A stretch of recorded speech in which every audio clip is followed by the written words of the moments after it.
Ya, baik, kita ketemu lagi di hari ini untuk mata kuliah Heating, Ventilating, and Air Conditioning. Bagaimana heating and ventilating and air conditioning ini bekerja? Kita akan membahas bagaimana sistem ventilasi dipergunakan. Nah, di bagian ini ada prinsip dasar yang digunakan, namanya prinsip dasar ventilasi. Dasar ventilasi ini berfungsi untuk penyediaan udara segar, fresh air supply.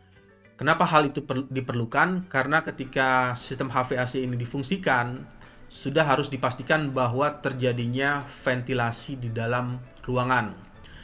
Kenapa hal itu dibutuhkan? Karena ketika di dalam ruangan itu mengeluarkan hasil gas karbon dioksida, polusi dan lain-lain, maka diperlukanlah proses ventilasi yang baik.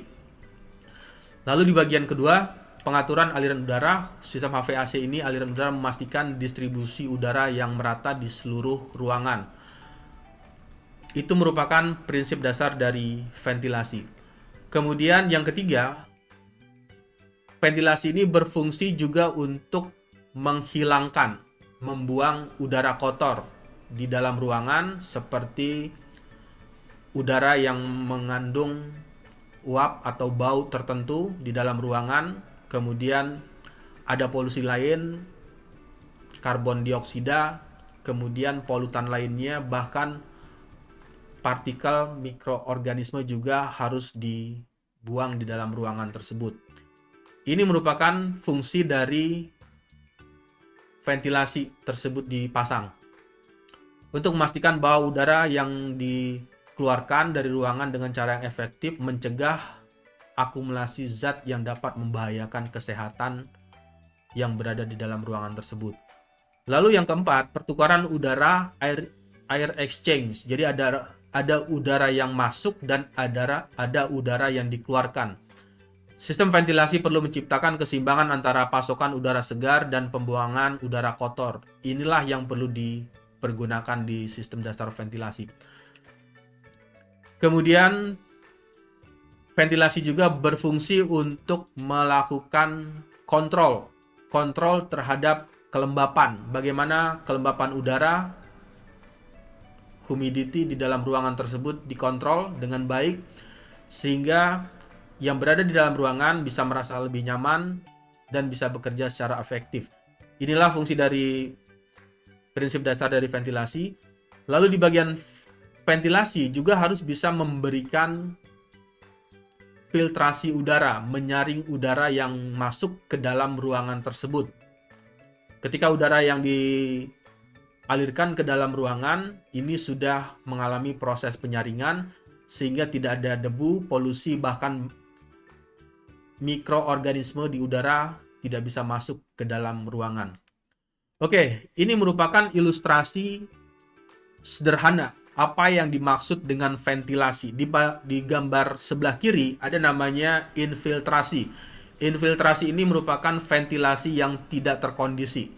Kemudian pada gambar sebelah kanan itu adalah ventilasi. Ventilasi ini adalah zona atau bagian berlubang atau celah tertentu yang memang sengaja dibuat untuk melakukan proses sirkulasi udara.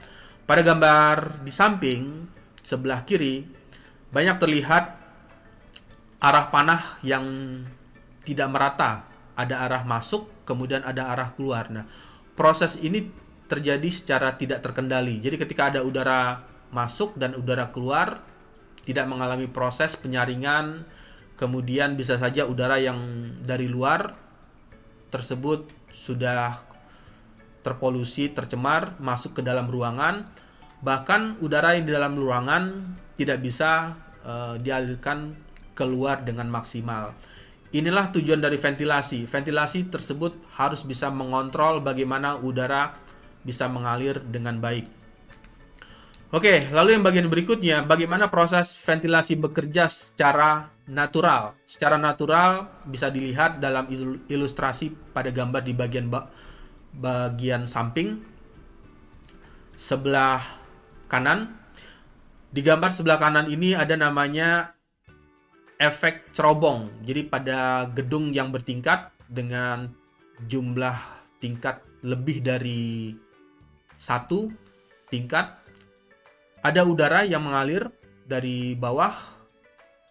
Karena ada perbedaan tekanan antara tekanan udara di bawah dengan udara di atas, terjadilah proses penaikan udara. Udara menaik ke atas dengan namanya efek cerobong. Ketika udara sudah naik ke atas, maka udara tersebut dialirkan ke dalam ruangan tertentu. Lalu setelah mengalir ke dalam ruangan, maka udara tersebut difilter untuk bisa dilalui dengan baik. Nah, bagian berikutnya ada sistem ventilasi dibagi menjadi beberapa jenis. Ada namanya ventilasi natural ventilation, dan ventilasi mekanik. Apa perbedaan mendasar antara ventilasi alami atau natural dengan ventilasi yang terjadi secara mekanis? Untuk ventilasi yang mekanis memanfaatkan perbedaan tekanan udara. Jadi ada perbedaan tekanan udara di luar dan di dalam ruangan. Dengan perbedaan tekanan inilah, maka udara bisa mengalami perpindahan. Kemudian ventilasi secara mekanis ini menggunakan perangkat mekanis seperti fan atau kipas atau blower untuk memindahkan udara. Udara tersebut dipindahkan dari dalam ruangan dengan menggunakan exhaust fan atau dari luar ruangan menggunakan kipas angin dibantu untuk mengalirkan udara. Sistem ini sangat berguna untuk ventilasi secara mekanis ini di area dengan kepadatan penghuni tinggi.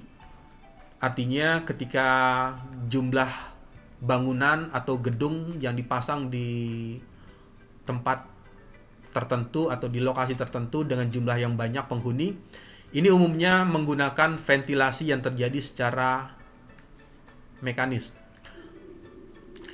Nah, seperti apa mekanismenya untuk ventilasi yang terjadi secara mekanis? Menggunakan fan. Fan ini dibagi dua jenis. Ada fan yang bekerja secara sentrifugal dan ada fan yang bekerja secara aksial. Untuk fan yang bekerja secara sentrifugal ini bisa dilihat pada gambar. Sangat terlihat jelas bahwa arah aliran udaranya tegak lurus atau tegak lurus ya, 90 derajat, udara masuk lalu udara dikeluarkan. Kemudian untuk kipas aksial atau fan aksial ini, arah udara masuk dan arah udara keluar itu satu arah. Nah, perbedaan mendasar antara fan sentrifugal dengan fan aksial yang terjadi adalah untuk kipas sentrifugal atau fan sentrifugal ini, udara yang dialirkan cukup kuat tekanannya, sedangkan udara yang dialirkan menggunakan kipas aksial atau fan aksial ini, udara yang dialirkan tidak terlalu besar untuk nilai tekanannya. Itu adalah perbedaan secara mendasar. Jadi ketika kita merancang suatu sistem, kita harus mengetahui apakah menggunakan kipas aksial atau menggunakan kipas sentrifugal. Dan itu harus dikondisikan atau disesuaikan dengan lingkungan yang dibutuhkan. Oke, lalu yang berikutnya ada namanya sistem ventilasi secara hibrida. Jadi hibrida sesuai dengan namanya merupakan gabungan antara ventilasi alami dan ventilasi yang bekerja secara mekanis.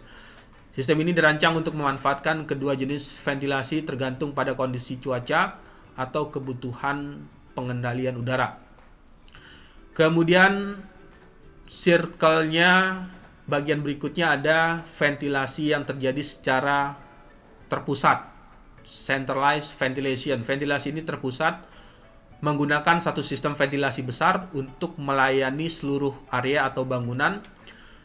Sistem ini sering digunakan pada gedung besar, gedung bertingkat, atau bahkan instalasi rumah sakit. Ini banyak menggunakan ventilasi yang secara terpusat, di mana udara yang disirkulasikan melalui satu unit sentral dibagi ke seluruh ruangan menggunakan saluran atau ducting.